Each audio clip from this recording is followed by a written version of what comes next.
So welcome, everyone, and I'm so glad you're here. As Leah had mentioned, this is going to be the first of three presentations on child development. Let me introduce myself. Again, my name is Chantal Dubuisson-Myllymaki, as Leah had mentioned, and I'm the co-founder of Threshold. Professionally, I am a certified educator. I have a master's in clinical psychology and a doctorate in higher education. I've been so fortunate to serve the San Francisco Bay Area community for over 25 years as a counselor, but mainly as an educator, which I love. And I've been working with mainly people who care for children, parents, relative caregivers, teachers, childcare providers, resource parents. And on a personal note, I am the first generation of American born from two Caribbean parents. I myself am a parent of two adults. Can't believe that time went by so fast. And I am a grandparent. So it's wonderful to be here. So again, as mentioned, this is the first of a three-part series. And research shows that the first 5 years of a child's life are so important and pivotal for future development. During these years, necessary foundations are built so that children can grow up in holistic health. And there's a lot that caregivers can do to help lay this foundation. And that's what this training is about, to help you raise awareness, to validate what you already do, and to also let you know of other actions you could consider in supporting the children in your life. So for this week, we're going to be talking about the 4 areas of child development and brain development.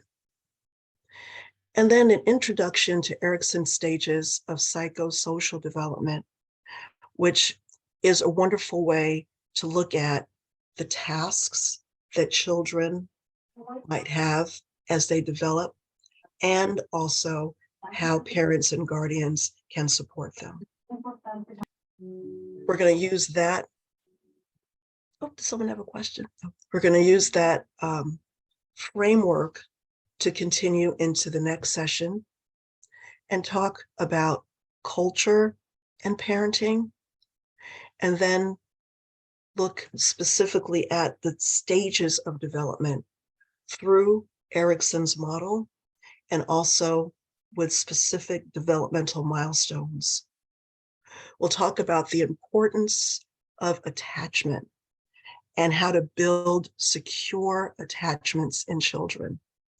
And then taking all that framework, exploring infancy and early childhood. And then the last session, again, looking through the stages of development, milestones, and Erikson's model, and explore preschool age children. And then also in understanding how children grow and develop, looking at temperament, and that can inform childcare providers or people in children's lives, what a child might need and how to help them focus on their strengths and support them as they interact in the world. And then we'll also talk about the impact of the pandemic on development. Okay. So again, to reiterate, for this session, we'll be ending at 3.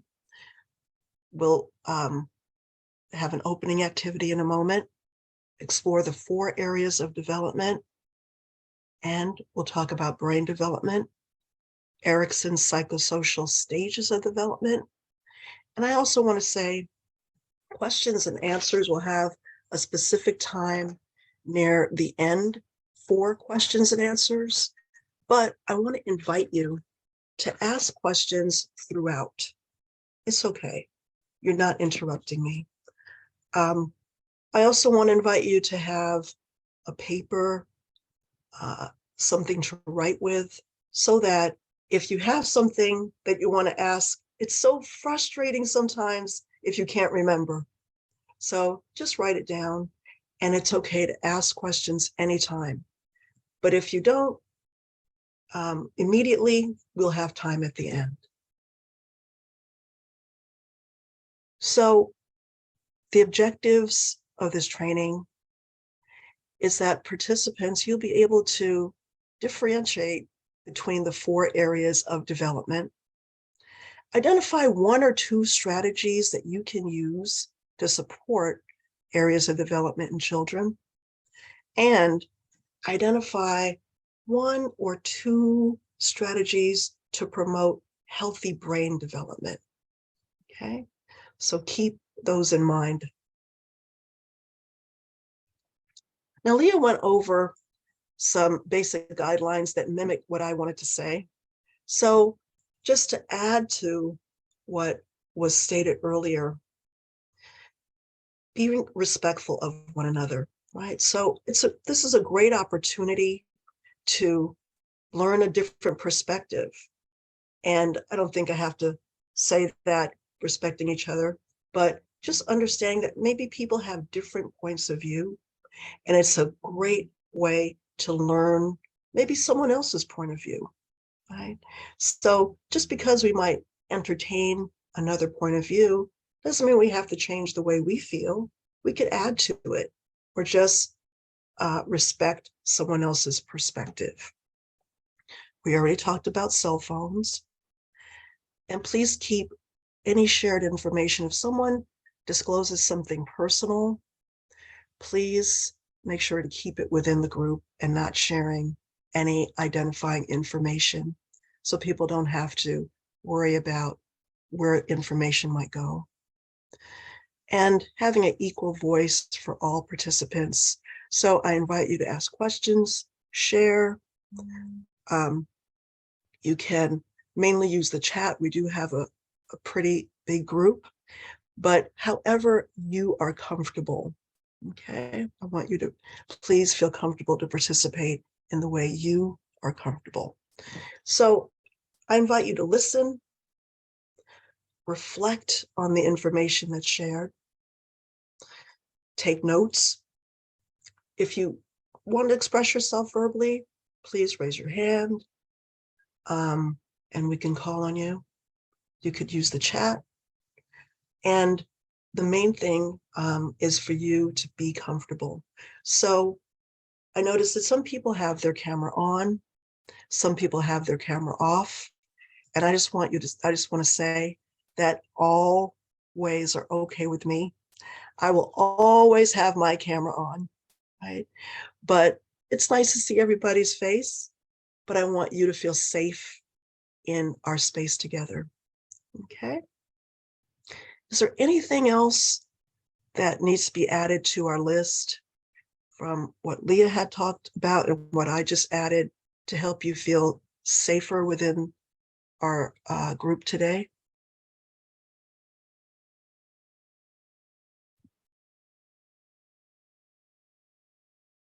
Let me see if someone's adding something. No, okay. That's not your last chance to add something. So if anything comes to mind, please let me know. Okay, it's all good. Just let me know and we could consider for the group. Okay. All right. So let's get started with an activity. And what I'd like to invite you to write in the chat. Just want to get to know who's here today.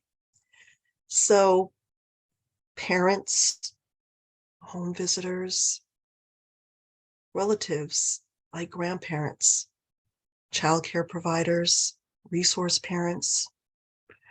Are there any preschool teachers, family representatives, caseworkers, And keep in mind that you might have a dual or even triple role with children in your life.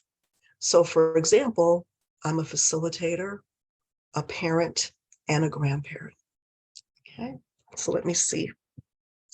We got a few. I'm just going to shout it out as messages come in.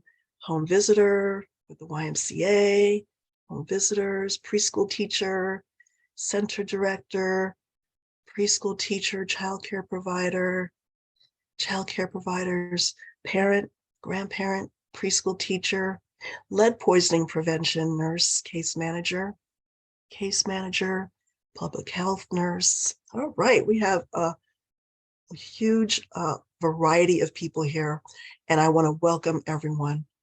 And it's not too late. You could keep adding to the text, the chat if you like. Program director, Terry, infant teacher, preschool teacher. All right, thank you. Thank you. So again, just want to welcome everyone and just recognize that each of us comes to this training today from our unique circumstance.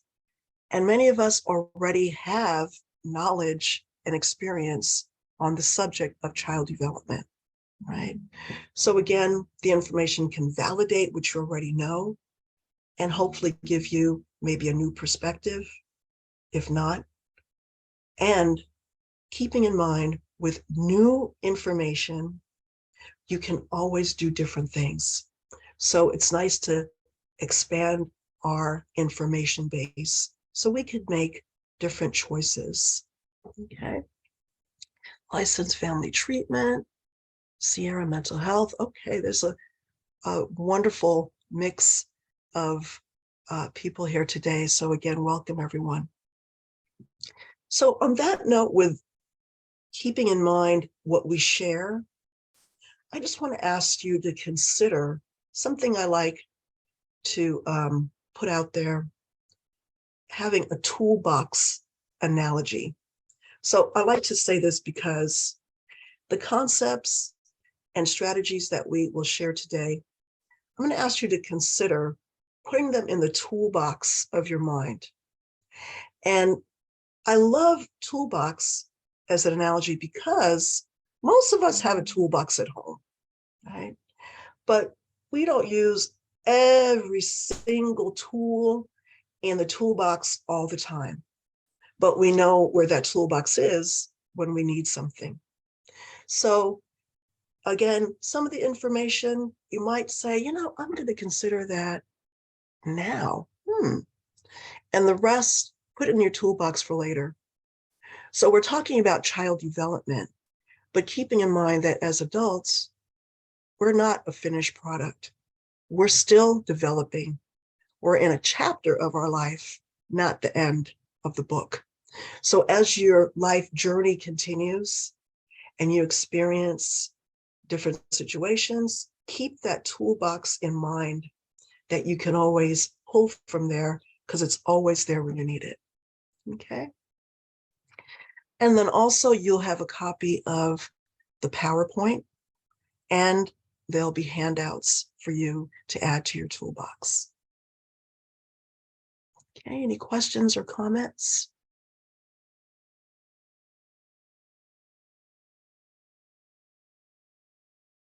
Okay. So just a disclaimer about the tools. So the information that we're sharing about child development is derived from evidence-based and research-based sources. They do not represent any soul, ethnicity, socioeconomic class, or culture. So I just invite you again to take the information and direct it to what you might need with the population and the experiences that you have, right? So the information is going to be shared and tweak it to how it fits you and your circumstances, okay? All right, so now let's do another opening activity. So I'm going to invite you to participate with this interactive song.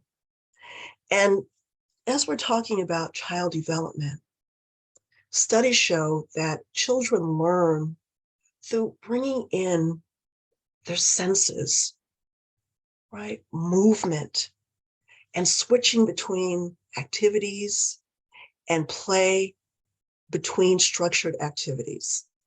So I'm going to invite you, again, you always have a right to pass, but if you'd like to participate, joining me in a song.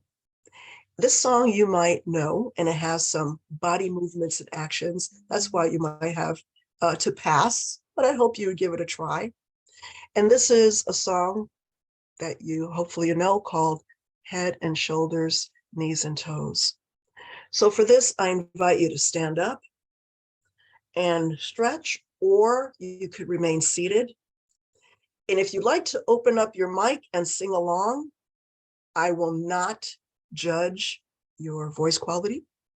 And I ask for you not to judge mine. I'm a counselor and a teacher, but not a singer, but I'll give it a go. So let me stand up, and I hope I don't get too far off of the camera. Back up a little bit. Squish.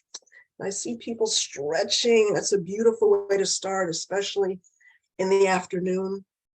A nice stretch. Tilt my camera up. Okay. So ready? Head and shoulders, knees and toes. We'll do it twice. Head and shoulders, knees and toes. Eyes and ears and mouth and nose. Thank you for joining me.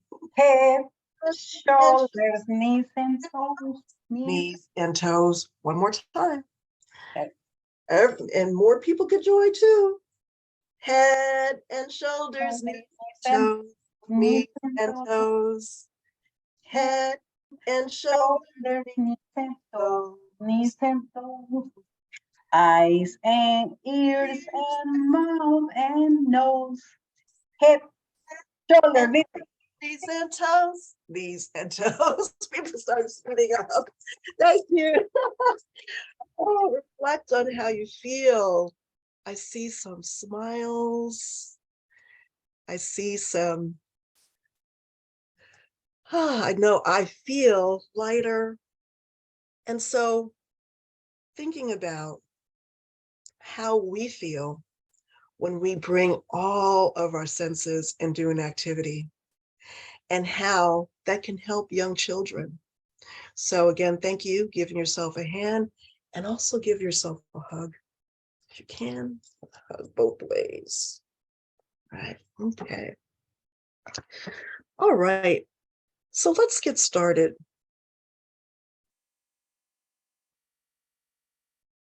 So from birth, children are ready to learn and to increase their abilities. And this capacity builds in 4 areas that interact and affect one another. So even though the areas work together, we're going to separate each and explore and review and see how we can help young children reach their potential in each area. So we're going to be looking at cognitive development. So how children understand their world. Physical development or motor development, and that breaks down into gross and fine motor. Social emotional development, interacting with others in the world, getting along, dealing with emotions. And then language development, receptive, understanding language, and expressive. Okay, so think about those. Let's start with cognitive. So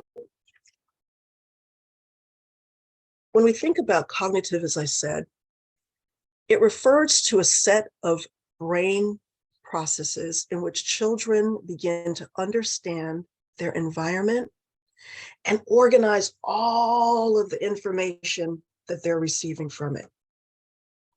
Scientists have shown that children from the beginning of their life are aware of their surroundings, and from the first weeks are actively learning. So us as adults, I want to invite you to this perspective.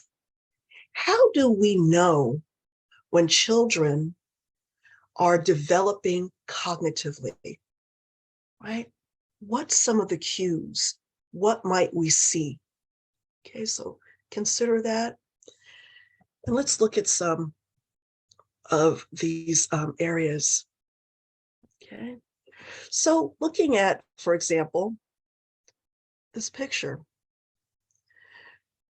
These children are observing, they're curious, they're touching, looking at that dinosaur, at blocks. They might be maybe imitating something that they've seen. Maybe they're looking and imitating each other. So they're learning about what they're encountering. Look at this child, grabbing for what they're interested in, right? So reaching out, grabbing, and there might be some cause and effect that we might see. So maybe those toys or manipulatives that are hanging down, maybe when the baby is touching or pulling, there might be a cause and effect, right? So learning, like this rattle, a little elephant rattle, right? So shake this, there's an effect. And maybe that baby is learning about cause and effect. So we see children interacting, touching, exploit. That was my next. Thank you. And please feel free. Thank you for typing it in. You don't have to wait for an invite, just let it rip. So exploring, yes. And as children explore, they learn, they get information. So again, reaching, grabbing, cause and effect. And like, look at this child, looking at those cups, learning about the environment, yes. And building, right? Potentially stacking, problem solving, right? How do I stack this? This goes on here, right? So all that are ways that we can see cognitive development happening in children. So again, learning, grasping ideas, building, maybe a tower in this example, understanding, maybe simple directions, right? I think about my grandson when I say to him, hey, Sky, let's boogie, right? Let's dance, right? He's understanding what I'm saying, a simple direction, and he always does the same dance. He's 2. He always goes in a circle. But he leaves his eyes looking this way. So he turns in a circle with his eyes that way. That's cute. But he's learning, he's imitating, right? So imitating someone with a groovy dance move, and that's his own step. And then memorization, right? Sometimes when children ask over and over and over, can you read the same book? Can you see the, right? That might feel like, oh, for the caregiver, but they are developing memorization skills. That's how you can see cognitive development happening. Reading the same book over and over, getting that repetition, wanting to sing the same songs, wanting to do the same activities. That's building cognition. Someone else put in the chat, using their sensory to discover and experience things. Yeah, thank you. So using their senses of sight, touch, smell, taste. And then learning reasoning, right? So which will lead to conclusions, making opinions and decision. So we could see reasoning happening with problem solving. So maybe doing minor puzzles, right? Or maybe soft edge puzzles or major puzzles. Maybe climbing on a bed to reach something, right? So those are all examples that they're reasoning, trying to solve some problems. Also, imitate, like I said. So like my grandson dancing, and also imitating our words as we read to them, right?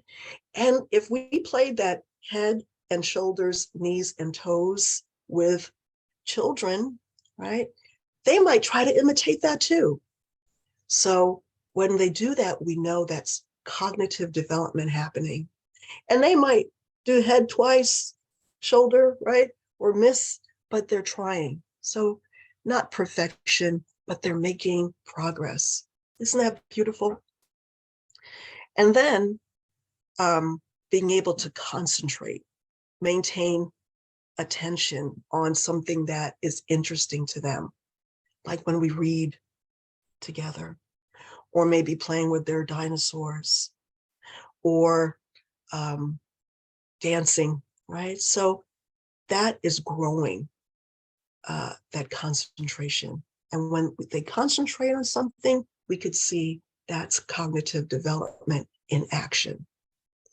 So some examples, again, maybe children classifying objects by color, shape, size, or let's say a 4-month-old has his mouth open when he sees a bottle, or if he sees it's time for breastfeeding, right? Or 24-month-old playing with maybe more than one toy at a time, right? So those are examples of cognitive development. And thank you for putting some in the chat. Any others that come to mind?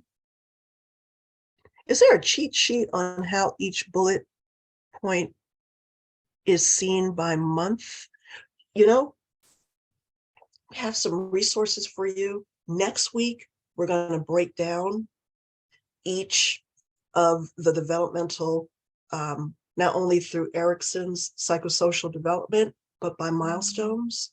And we'll give you some links to some cheat sheets. But I'm going to just say, as a spoiler alert, check out CDC, right?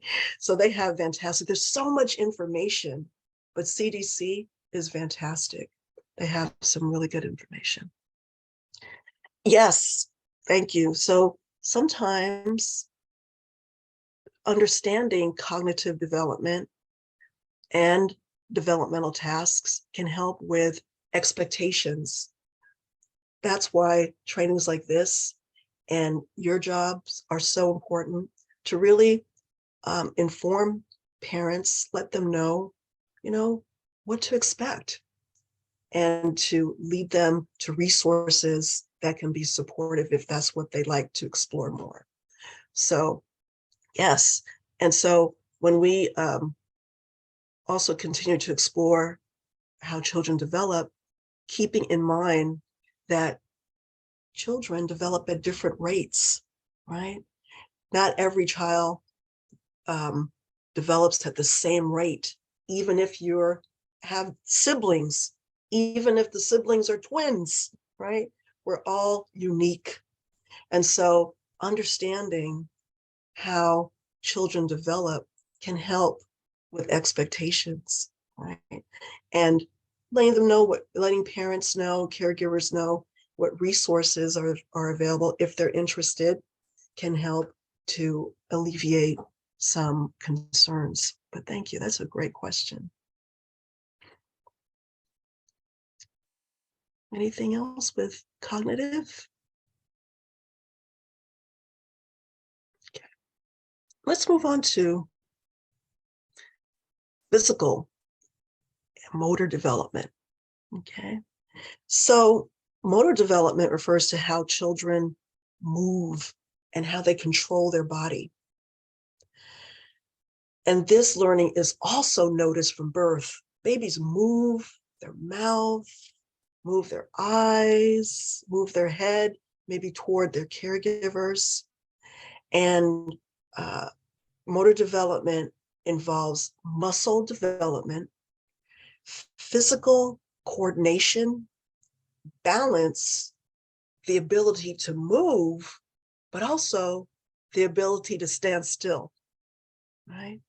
So it's divided into two major categories. And the first one is up here, gross motor. And that involves developing the ability to use large muscle groups. Okay. So, as we can see, so large muscle groups. Here's a baby crawling, right? So that entails moving arms, legs, and also with all of these, balance, right? So as you move one arm and move one, you're off balance. So balancing, even when crawling, when walking, learning how to walk or walking. And look at this young lady, balancing on one foot with the legs so high up, right? So keeping balance, hopping, right? This child looks like he's going through an obstacle course. So hopping 2 feet and in a crouch position. So crouching and changing positions and maybe standing still. And then this child too is using balance on a scooter where you have to move your legs. So other major gross motor, moving your legs while you're balancing and holding on. Okay. So those are some examples. So again, the question is, what can we see when children are going through gross motor development? All right, so we might see them balancing. We might see them sitting, right? Their posture, sitting, standing, getting more and more confident in changing positions. Looks like someone else. Coordination, right? So this child is exhibiting coordination, being able to sit, hold, kick legs, and also deal with that motion, right? So that's a lot of coordination of gross motor. All these children. So this child's crawling, right? This child's walking and balancing, moving his legs, her legs and balancing. And boy, this child has a lot of fancy moves. It's a lot of coordination. And then hopping. So someone said, I know it's recommended that children crawl and not skip that milestone. Are there other actions that's common for some children to skip? That is a really good question. So, again, with gross motor or crawling, some children, again, there's that milestone, but children experience it or demonstrate it in unique ways, right? Some children crawl with hands, knees. Some children scoot, right? They kind of scoot, scoot, scoot. Some kids seem like they bypass crawling and jump up and just walk, right? So again, those are milestones to look for, but bringing in that individual factor, right? So maybe some children stay in crawling for a while and some stand up and walk, right? So for example, my oldest son, Kale, he started walking like at 10 and a half, 11 months. I don't remember him crawling much at all. And he was just a little guy running around, right? So that was his experience. My youngest son, Nico, didn't walk until he was probably a year and a half. So again, that range. So if there's a concern, follow your gut, right? Was my child supposed to crawl here? So follow your gut instincts and talk to your primary care physician, right? And check it out, right? So that's something that we just will invite you as you're supporting parents and caregivers. I don't know your name, but your hand is up. Yeah, my name is Candelaria. Hi. Hi, everybody. So I want to say the very important thing that kids learning is probably was almost 3 days or 4 days when they start to put the hands and try to get the balance with the put up of the head. So the kids start to make the synapses, the brain start to have the connections and also start to learning to rolling on the bed. So that corporal coordination, they start to look in the hands, kicking the legs and everything. So they started to try to put up like the little kids, like the little, I don't know, in Spanish, we say the little airplane. Oh, like, The yeah, position, like, yeah, it's very yes. important because everything is they have at the same level. So they try to go up and try to maintain the head. It's very different how is his vision about us because everything is our level, but the baby is looking only a little part. So that's where they start to moving more and try to go to watch everything. So I think that's the basic thing to start to moving your legs, then started to sit down and then crawling and start to stand up, But yeah, it's very fascinating, like you say, very important to teach our child to get a very controlled corporal movement to get to the also help them to start to get the control his emotions, Yes. regulations, and yeah. Yes. And they do a lot of that. We can help and support them. And when we notice, they start doing that naturally too. Like you said, all of a sudden we didn't say, hey, time to do some airplanes. Yeah. They just do it. They do. It's Yeah. natural of them. Yeah. And it's important, like the question in the chat, maybe not all children will do those airplanes. But again, we could see that, like, oh, when we see that, oh, that's gross motor development happening. They're strong enough to do that. They're, oh, okay, so that's what's developing now, right? And so we can know how to support them. Thank you. Thank you for your eloquently said explanation too. And thank you. That's a reminder. Again, you could use the chat if you write really fast or say out loud. It's okay. It's all good. So did that, someone asked the question, did that answer your question? And then. Yes, thank you very much. Oh, sure, thank you. And then there was another in the comment, thank you. I was fascinated by infant exploration of own body using yoga positions, never taught or modeled by an adult. I had learned in yoga class, moving one arm or leg at a time, two arms or legs, crossing the midline, and so on. All right, well, that's something new. Thank you again for sharing that information. So yoga positions, that's beautiful. Never taught and modeled in adult. Thank you. I'll have to I'm gonna write a note for myself to check that out.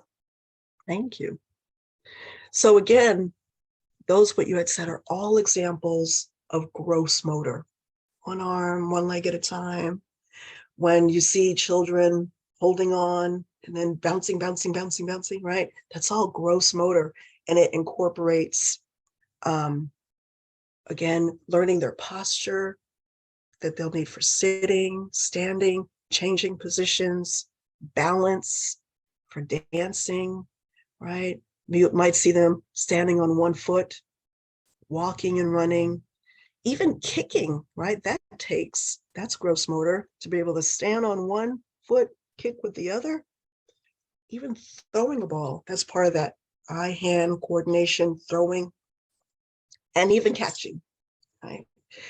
So jumping 1 or 2 feet, we'll see them riding a tricycle or like this push self-motorized, and even swimming, tumbling, stopping, and standing still, right? So all of that is gross motor. And people gave some really good examples. So let's look at fine motor. And so think about too, what would we see when children are developing fine motor? So again, like this child developing use of picking up something little like Cheerios, right? So that child's probably about 10 months. Okay? And so just had an example here, some pasta. So using my pincher to pick up a little pasta, right? So children younger might grab like this, but using the index finger and thumb or something that indicates fine motor development. And that can lead to maybe stringing these pastas together, right? Making a necklace like this child's doing here. And writing, coloring, holding a pen or pencil like this, right? As opposed to like this. And then also cutting with a scissor, right? So we can have a scissor, right? But cutting, like these children are doing here, along a pattern. So as I mentioned before, these developmental aspects are interrelated. But if we look, that takes coordination to cut along a pattern, right? So staying on the line, cutting, and I'm going to try to get you a nice visual.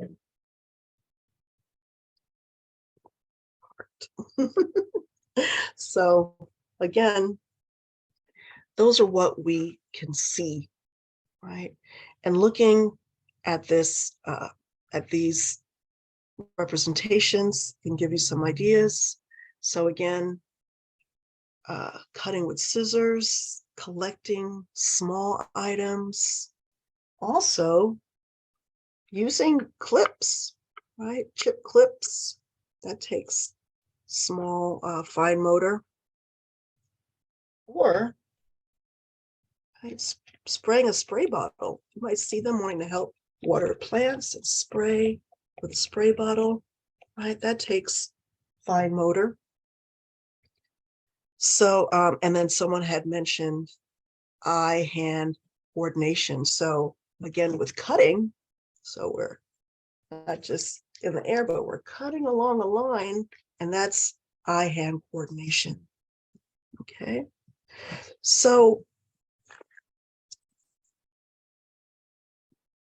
examples, so a baby younger than 9 months might use a whole hand to pick up an object. Maybe 10 months and up would use those pincher.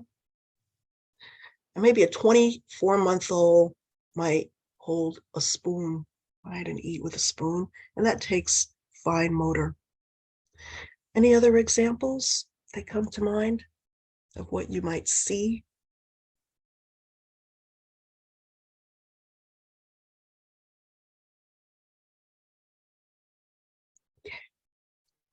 And let me know. Maybe people are typing, which is fine motor. Okay, let's look at social emotional development. So social emotional development involves the development of skills, again, to relate to your environment, as I mentioned, establish relationships, manage emotions, okay? And so how will we see this is happening? we'll see things like in this example here, taking turns, right? Waiting your turn. That takes a lot of self-control, right? And letting one person go at a time instead of everybody rushing. See things like, and also they're keeping their body still, right? They're staying still while their friend goes through the obstacle course.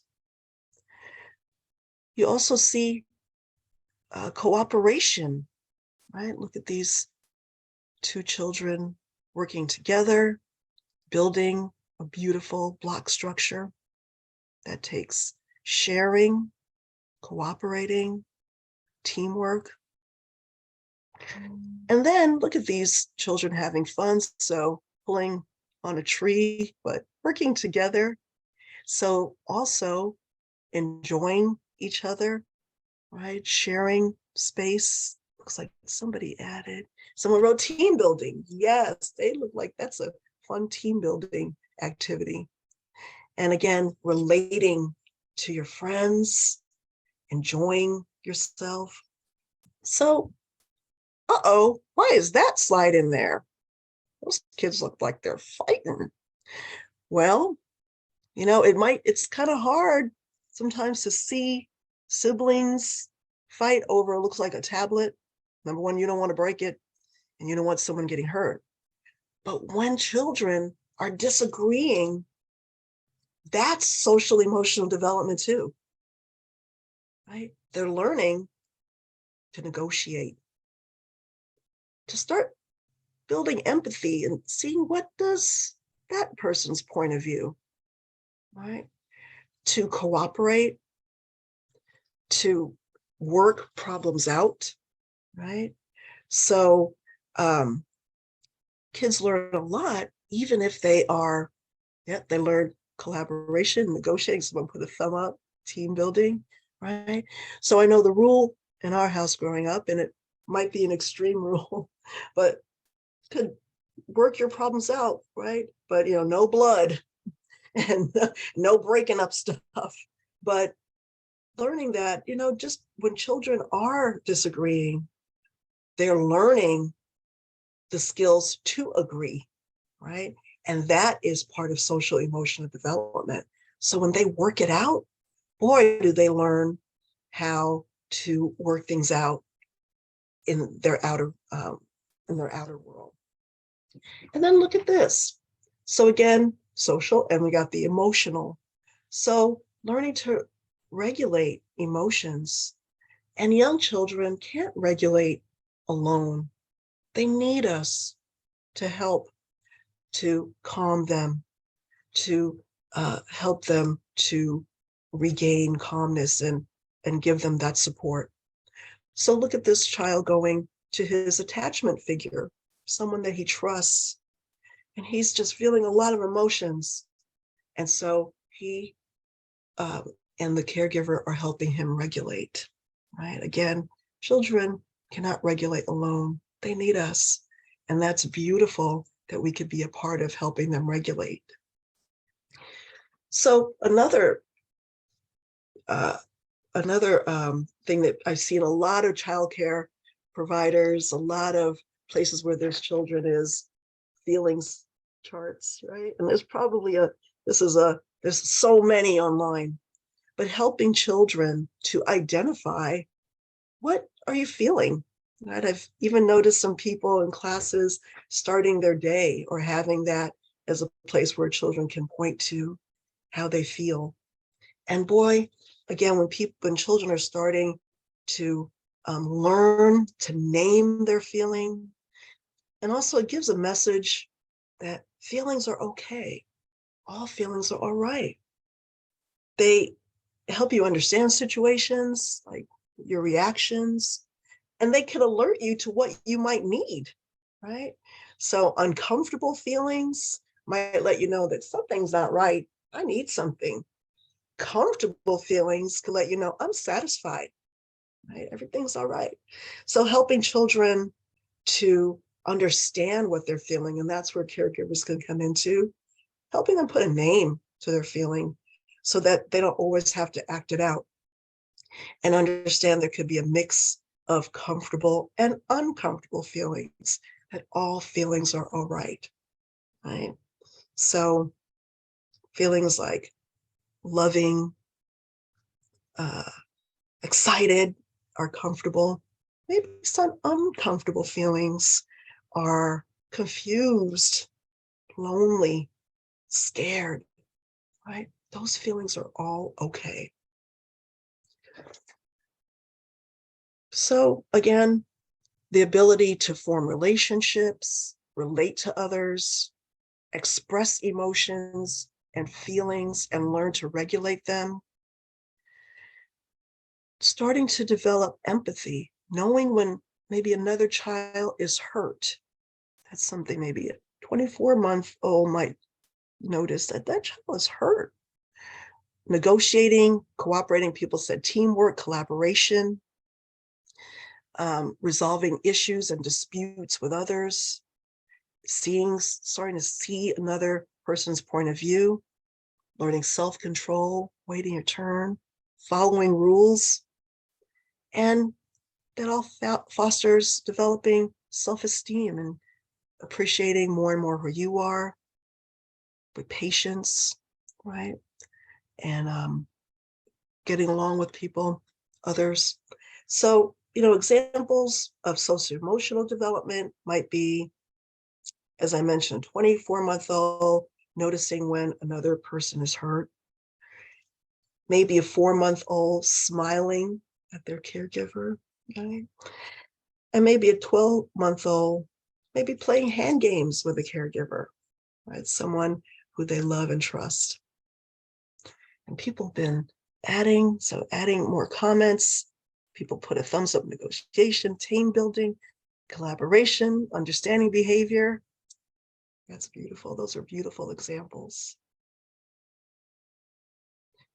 Now, language development. Okay, so with language development, refers to children's ability to understand and use language. And that refers to first understanding, right? So that's receptive language. So even though babies don't speak, they still are learning language, right? They might move their head, right? They might goo and coo and chirp. So that comes first. So like this example of this child knows that, when you hold a book, you're supposed to do something. And he's gooing and chirping and saying, and that's the beginning, right? Understanding, and then sounds, right? Then words. But also that expressive language incorporates body language, right? So children might let you know what they might want with their body. So pointing, right? Or putting their arms up. And like this example here, maybe this child might not read, but the parent, caregiver might say, where's the dog? And the child can point to it, right? So first understanding of a language, and then you could start to express. And look at this. Books are such a wonderful tool to unify. Look at this one, kind of bridges all the children of different ages, learning language, increasing their language development. Reading, maybe older kids might know the words, they could say it out loud. The baby, look how focused, still looking like, oh yeah, so understanding there's something great going on here. And that's a beautiful way to bring everyone together. Okay. So again, maybe a 2-month-old might make sounds like goo. Maybe a 4-month-old might chirp.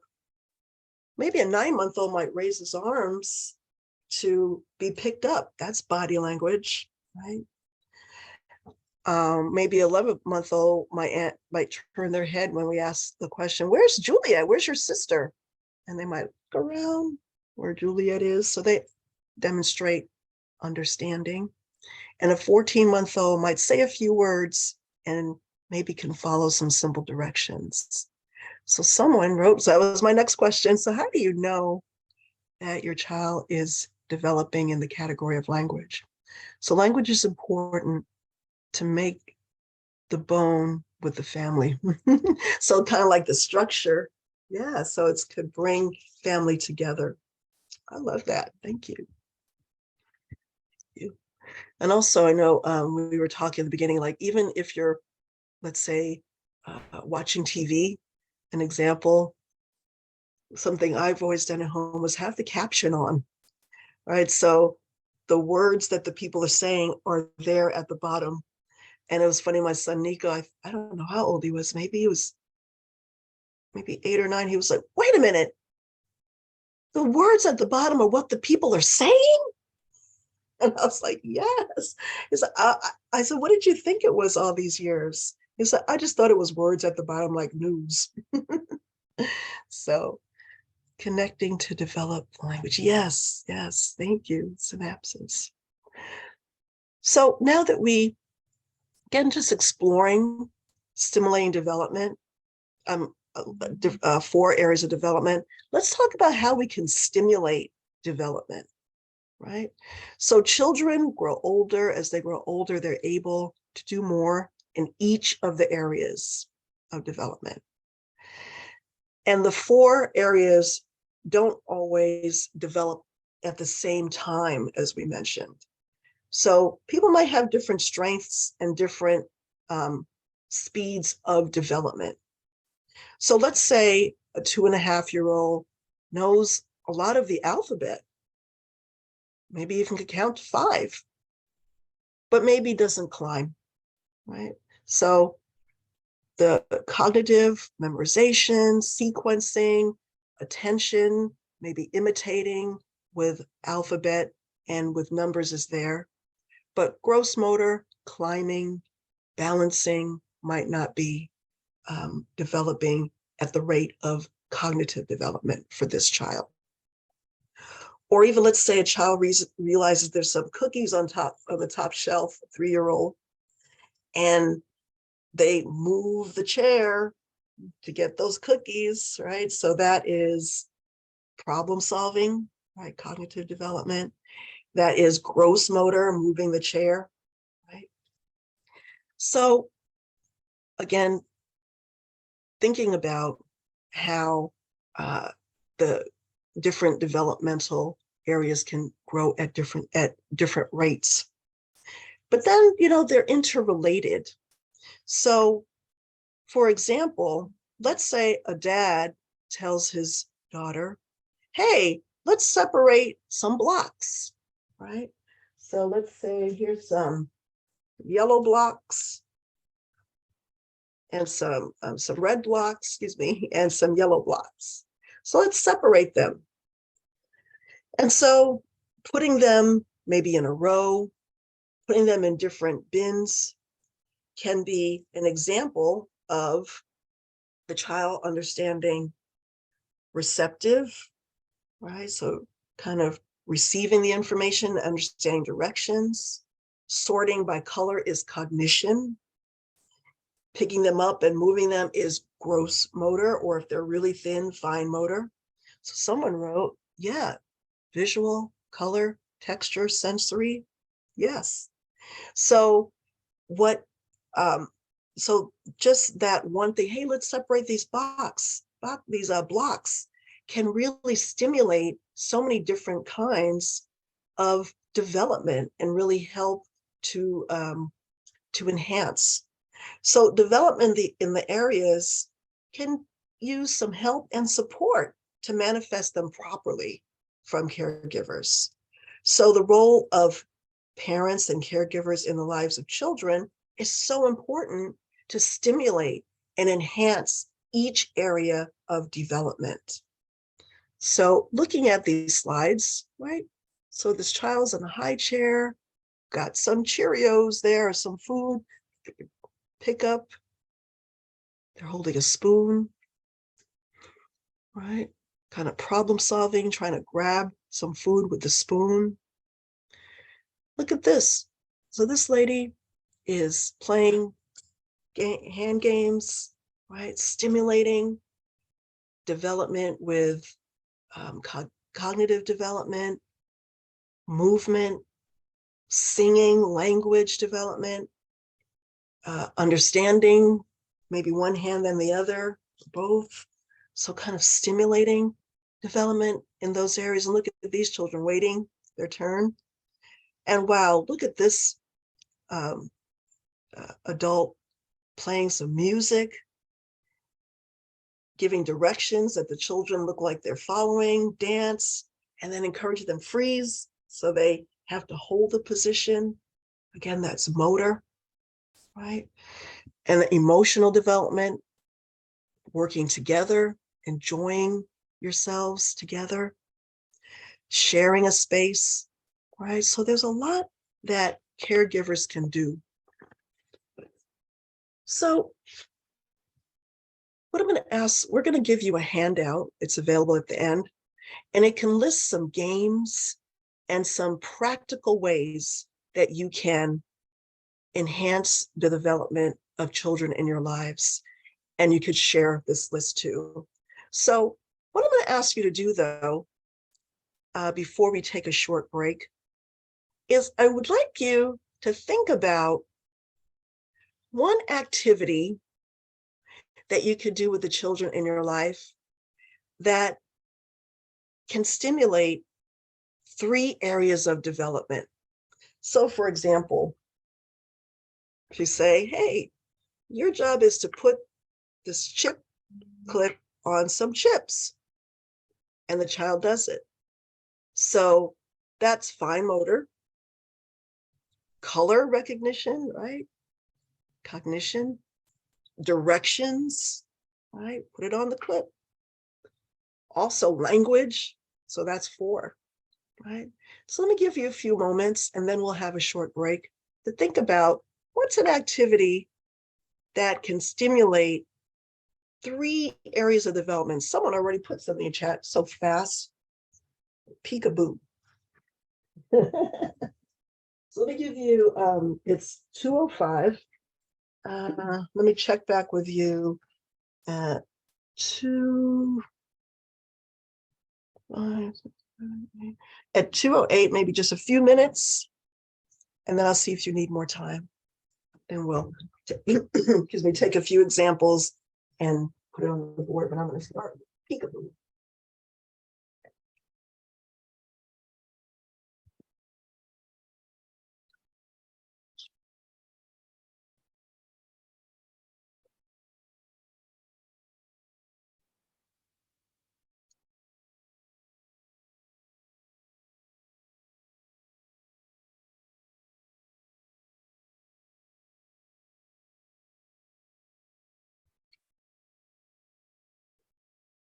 Building a tower of blocks with another person. Mm-hmm.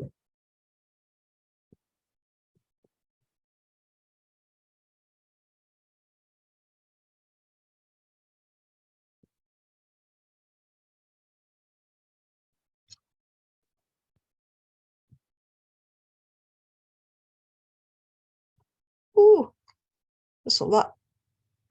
Putting puzzles together.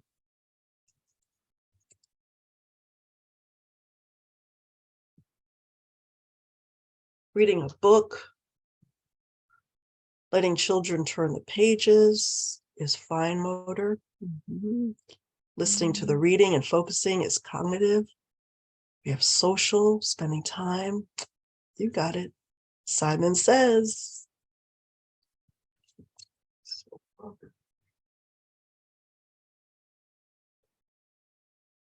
Construction, track, water. Oh, there's so many. So 1 more minute. So water toys. Measure jars.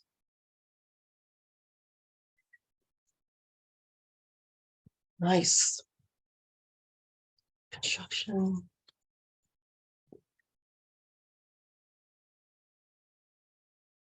Train track running manually. Mm-hmm. All right. Thank you. Sand and water play. Water play. Nice. All right. So thank you. So wow, that's a lot. So again, thinking about how we could contribute to our children's development. And looking at, let me do someone said reading a book. So cognitive development, gross motor, fine motor, language, and social emotional, right? So reading a book, for example, right? So letting the child turn pages is fine motor. Listening to the story being read is cognitive, right? And it's also language. That's 3. And social development, spending time together. That's beautiful. Thank you for that example. Laughing, reading, engaging. Let's do one more and then going to take a break. So peekaboo. Let's try that one. That came first. So peekaboo. Right. So that's interactive. So social emotional. You say peekaboo and they understand, right? So that's language. And that surprise, like where are they? Searching for you? Right, cognitive. Right. So again, keeping in mind your role and how you can increase development in the 4 areas. And these are fantastic examples. So peekaboo, peekaboo, building blocks with another person, doing puzzles, reading a book, water toys, sand play, thinking about the texture and the sensory experience, measuring jars, construction. I think someone added one last one. So Simon Says, and measuring jars, playing music instruments and dance. That's beautiful. So music, instruments, and dance. Okay, thank you so much. So at this time, let's take a 5-minute break, if that's okay. So let me see, it's 2:11. So let's come back at 2:16. And then we're going to be talking about brain development. Okay. Let's take a short break. Okay. So let's get started. Hope everybody's back. I see some people. Thank you. Thank you. Hope you had a quick and refreshing break. So for our next, I see some thumbs up faces. Thank you. Thank you. So for our next item on the agenda, let's talk about brain development. And so we're going to start this topic with an anonymous poll. So I'm going to ask Leah is going to run the poll, and I'm going to ask you to do true and false. Okay, and take about 5 minutes, and then we'll review the answers. Okay.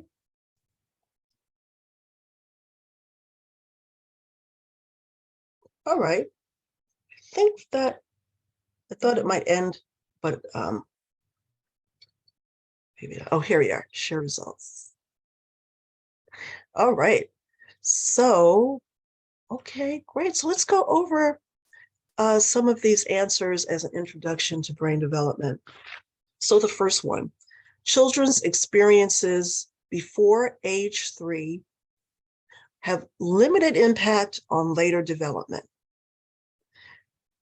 87% of people said false, 13% said true, and majority rules, that's false.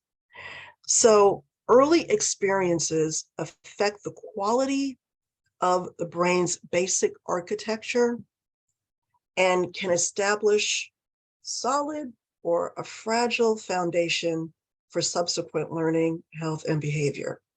So the environment that a child is in and they encounter, especially with their caregiver, can establish solid foundations, or they might always be on alert most of part of the day, or in their experience, and it could affect their foundation and make a fragile foundation, right? And impact subsequent learning and behaviors. So yes, experiences have a major impact. How about number 2? Much of the brain development that occurs after birth depends on the genes the babies are born with. 20% said true, 80% said false, and the majority has it again. That's false. So much of brain development that occurs after birth depends on experiences and interactions between genes and environment, right? So just as the caregivers can help with the development of the other 4 areas of development, the same with brain development, interacting with caregivers and them helping the child interact with their environment. All right. Oh, let's see this one. For healthy development of brain connections or circuits, the baby needs to have healthy experiences with his environment and his caregivers. So 80% said true, 20% false, and we kind of answered that question with the question before.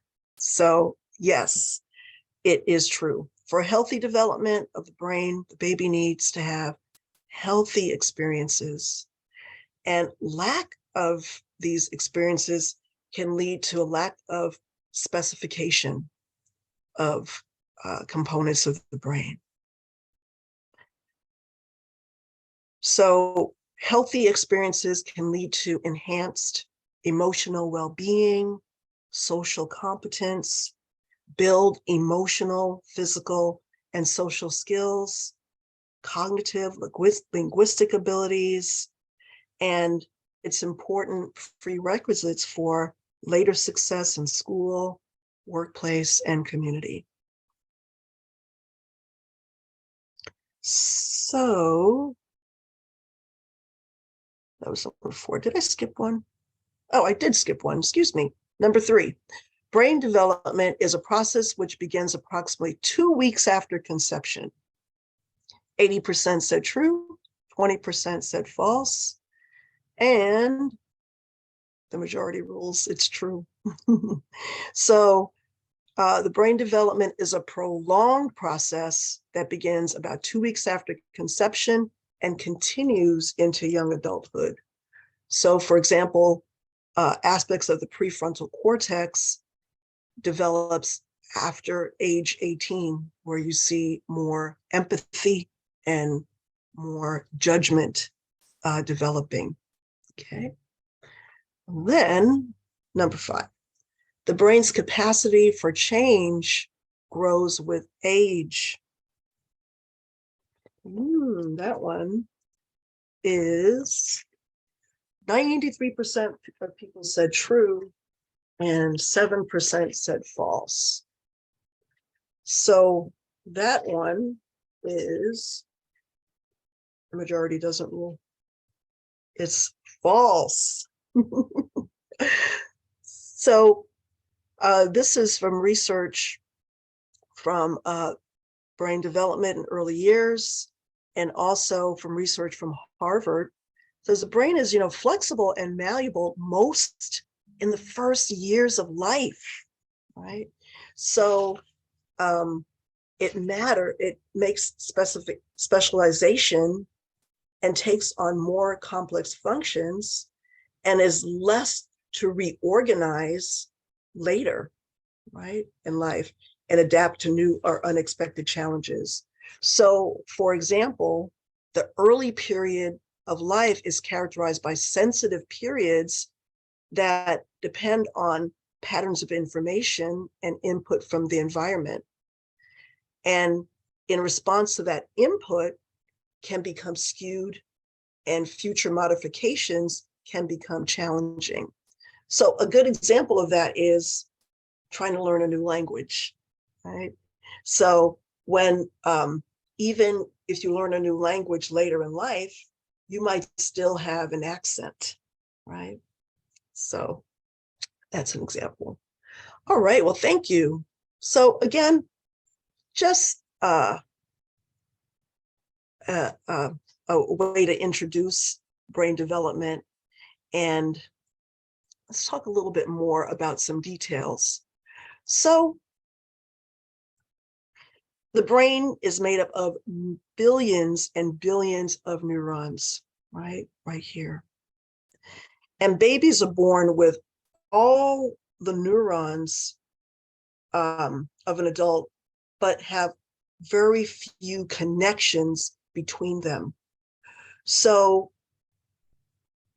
the neurons here, okay, let's look at them, are connected by dendrites.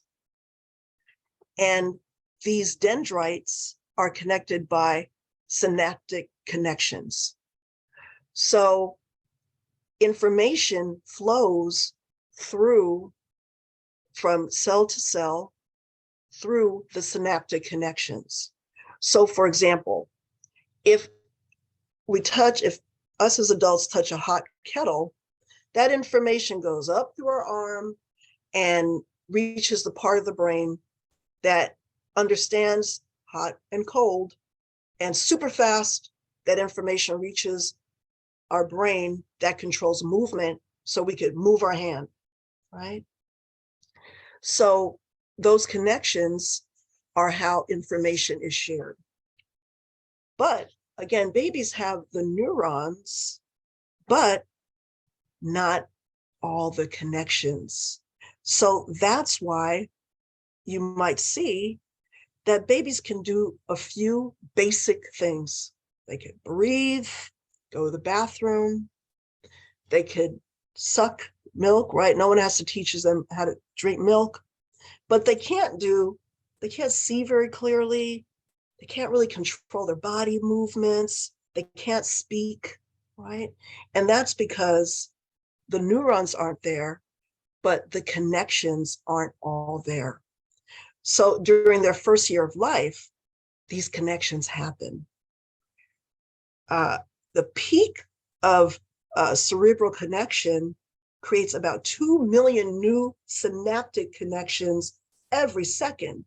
And that's putting together connections for color vision, ability to grip, attachment to parent figures. Okay. So in understanding that the synaptic connections are what babies need to get information and develop, that's where adults come in. So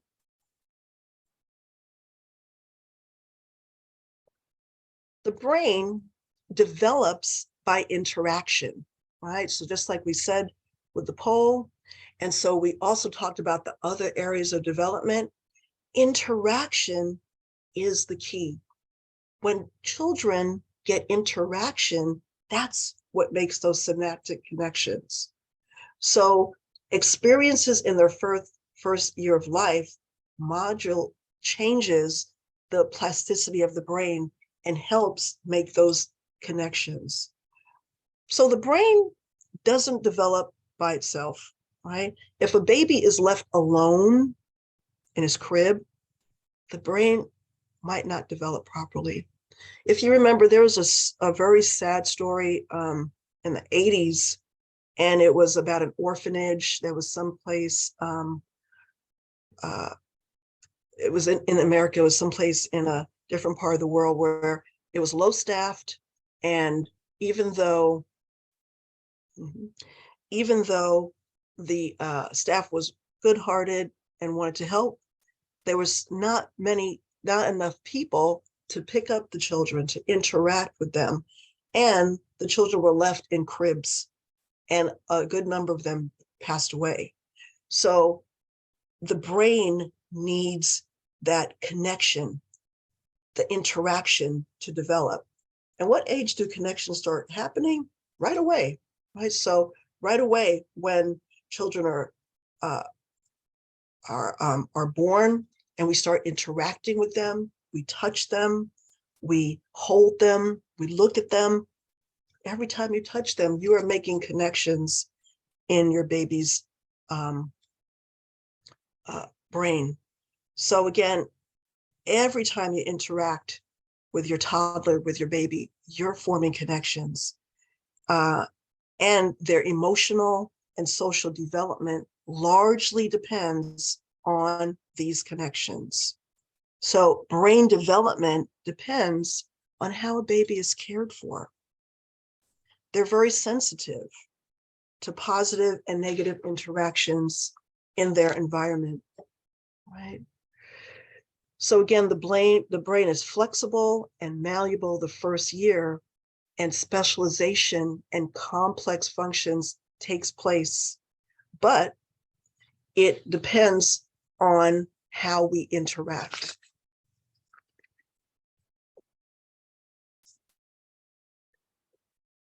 So again, what can we do? So promoting connection, the synaptic connection of neurons, helping children through their senses, right? The more senses that are involved with interactions with the world, the more connections can be formed. So letting your child see, touch, hear, smell, taste, where applicable, is something that helps build brain development. So look at this baby, got an old orange. Instead of saying, here's a picture of an orange, letting them play with the orange, right? That they could touch it, smell it, feel it, and that creates those synaptic connections. Look at this child smelling some delicious spices. And wow, taking this child to the beach, imagine all those connections, the sight, air, the water, feeling the ocean on their body, touching the sand, the water, that rubber ducky, right? Hearing the sound, interacting with caregivers, right? So taking children places when you go maybe to the beach or when you go shopping, letting them interact, talking about what you're experiencing, describing fruits and vegetables, describing what's happening. You know, we're going to go online now and we're going to pay, right? All that helps with connections, letting them hear, see, touch, experience as much as possible. But I want to tell you that no matter what, that connection with parents and caregivers is among the most important experiences. Look at this lady, mom putting her nose, or maybe it's relative to the baby, and look at the baby response back. So caregivers, we are the most important connections. When they hear our voice, experience our touch, we hold them, they smell us, they experience us. That is one of the most strongest connections for babies. Now, just a kind of a question, right? Sometimes people wonder about, if a baby cries, are they trying to manipulate me? Right? So, babies are incapable of manipulation, mainly because their brains are not developed yet. That takes planning, problem solving, noticing, okay, here they come. Okay, and I'm going to start crying now, right? That's something that babies are not capable of. But what people might notice is that babies do cry. So the part of the brain that is one almost complete at birth is a part of the brain that's geared for the baby's survival, the amygdala, right? The amygdala is present with children, babies, and that is to help them survive, right? That turns on the fight, flight, or freeze response for survival. So saying that, babies can feel fear, right? They can be triggered and feel uncomfortable and afraid, right? And so when that happens, it's important for babies to be calmed down by us, right? When they are triggered, they experience all of the hormones that are secreted for survival, like adrenaline, like cortisol. And if we notice when we are triggered, when we are something makes us feel afraid and threatens our survival, how adrenaline can make our muscles tense, right? It can hurt our stomach. And so babies experience those levels of tension and pain, right? So don't let a baby cry and cry, right? People might say, if they're trying to manipulate, well, why are they picking crying, right? They could laugh, right? So something is wrong. So it's very important to help babies calm down. And that, when we help them calm down, that helps them develop connections that eventually they can calm themselves down. So responding quickly and sensitively to babies' cries promotes independence, right? Instead of the opposite, people think they're going to be dependent on me. But when they get that calming, when you help them to calm themselves down, you're building independence so they could calm themselves down in the future. It can help them deal with stress. It can help them deal with anger, help them to build compassion, empathy, right? So sometimes people might feel like, oh no, wait a minute. If I let my baby cry, suppose I'm in traffic and on the freeway and they start crying, how am I supposed to help them then, right? So of course, we can't always attend to every situation, but in that kind of situation, maybe use your voice to soothe them until you can pull over, right? So again, something might be wrong, and especially they could be feeling the ramifications of adrenaline and cortisol, and it can produce levels of pain for children. Okay. So again, boosting babies' brain development. Babies prefer human stimuli, right? Like I mentioned, your face, your voice, your touch, even your smell above anything else, right? So again, recent development shows that babies that are carried, held, petted, those synaptic connections I talked about are formed.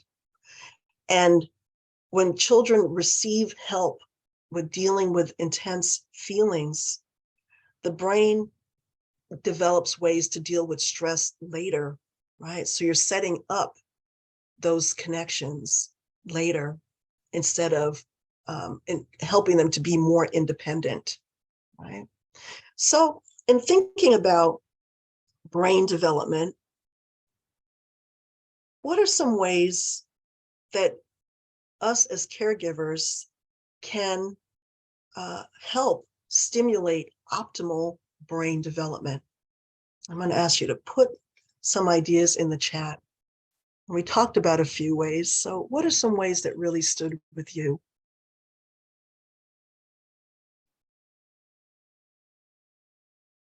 It's something that you can do. Skin to skin contact, yes. Responsiveness. Thank you. Those are some great ideas. And like First Five, the campaign, when they, the jingle, I'm going to sing again, so I hope everybody doesn't run away.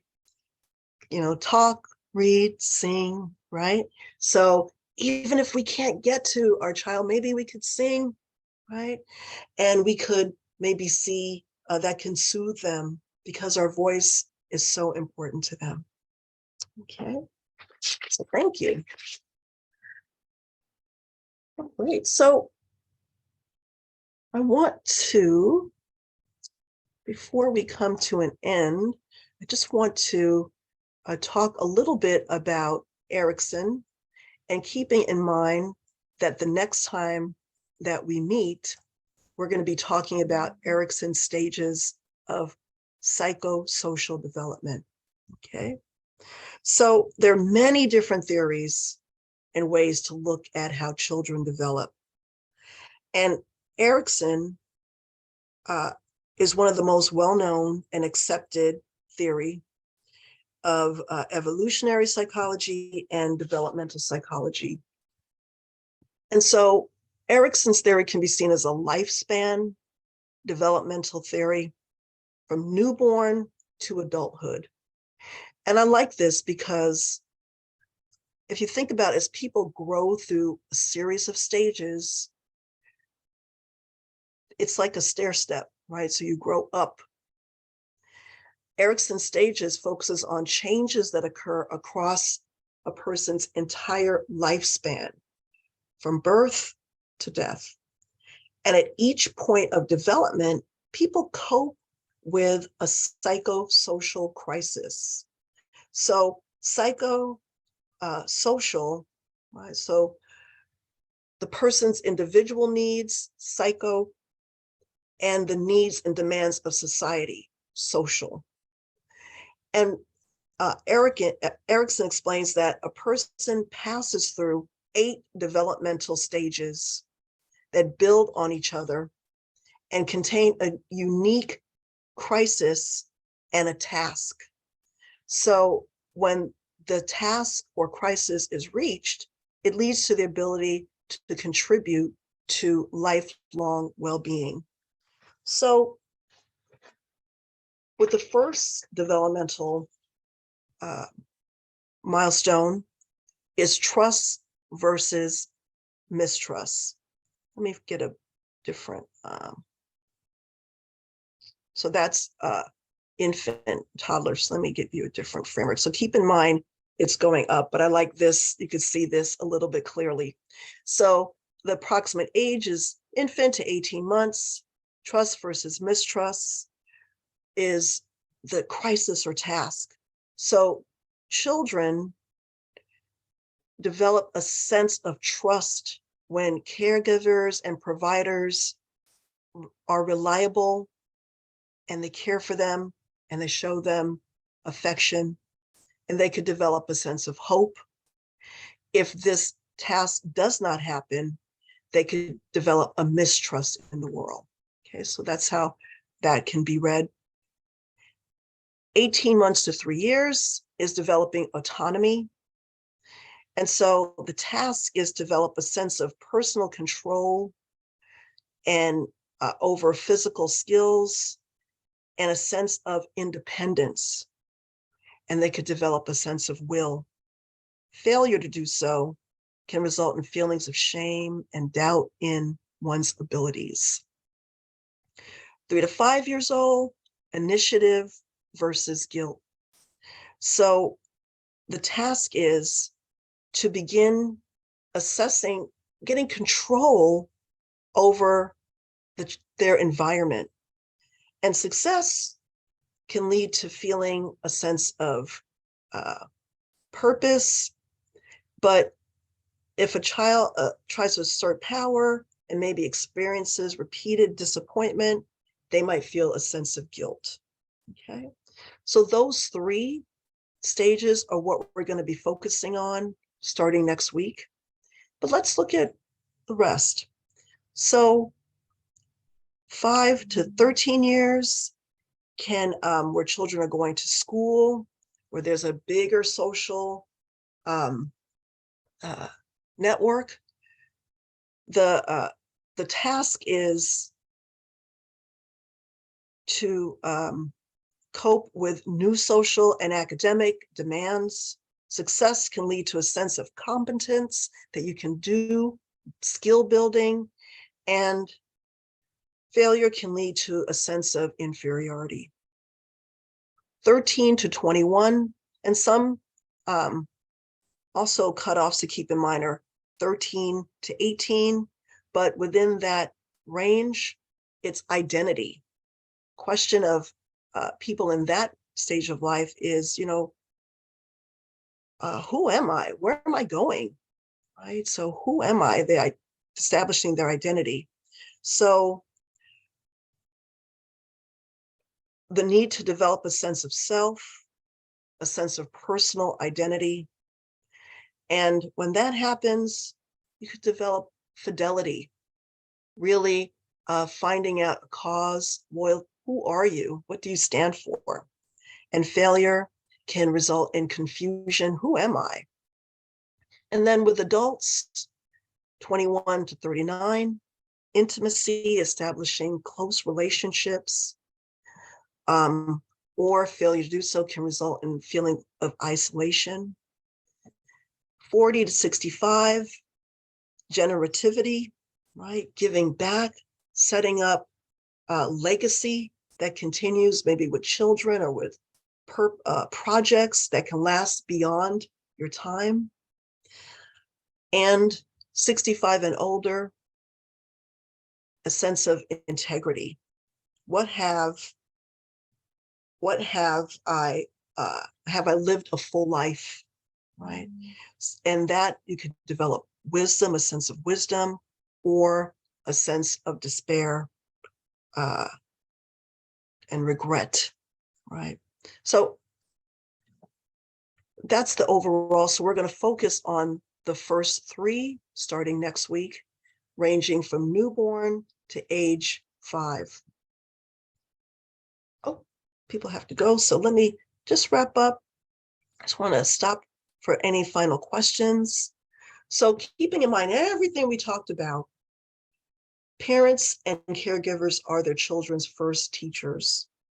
And there's so many things that we can do to take, enhance children's healthy development. And I hope you walked away with some ideas. So remember, children learn through interaction, play, connecting with us in particular. And the brain grows strongly influenced by children's experiences with other people, with us, and the world. And they learn best when they can experience their world through their senses: smell, sight, taste, hearing, and touch. Okay. So for home practice, I hope it's not a hard homework. What I'd like you to do, just want to give you an invitation. So based on everything we talked about, I want to invite you to reflect on what was covered and also observe children in your home and or at work, and notice aspects of their development and brain development, and share maybe ways what you observed and maybe ways that you contributed to the 4 areas and brain development. And when we check in next week, let us know if you're comfortable. Okay. So just want to thank you. And I want to end a little bit earlier just to give you, I think people felt comfortable asking questions all along, but keeping in mind that you're going to get 4 handouts. And also just want to share, you're going to get a copy of this PowerPoint, but some resources to keep in mind: AlamedaKids.org, as I mentioned, CDC, Family Paths, there's a phone number and a website, Help Me Grow, 0 to 3. Someone said, if you haven't done so already, you can register for Child Development Part 2. Yes. And I want to put a plug in for that. So that's for next week. So again, look out for 4 handouts.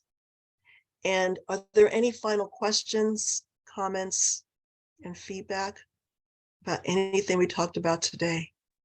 All right, well, I want to thank and I appreciate everyone. Thank you for being here, and I feel your presence. Thank you for sharing in the chat, sharing experiences.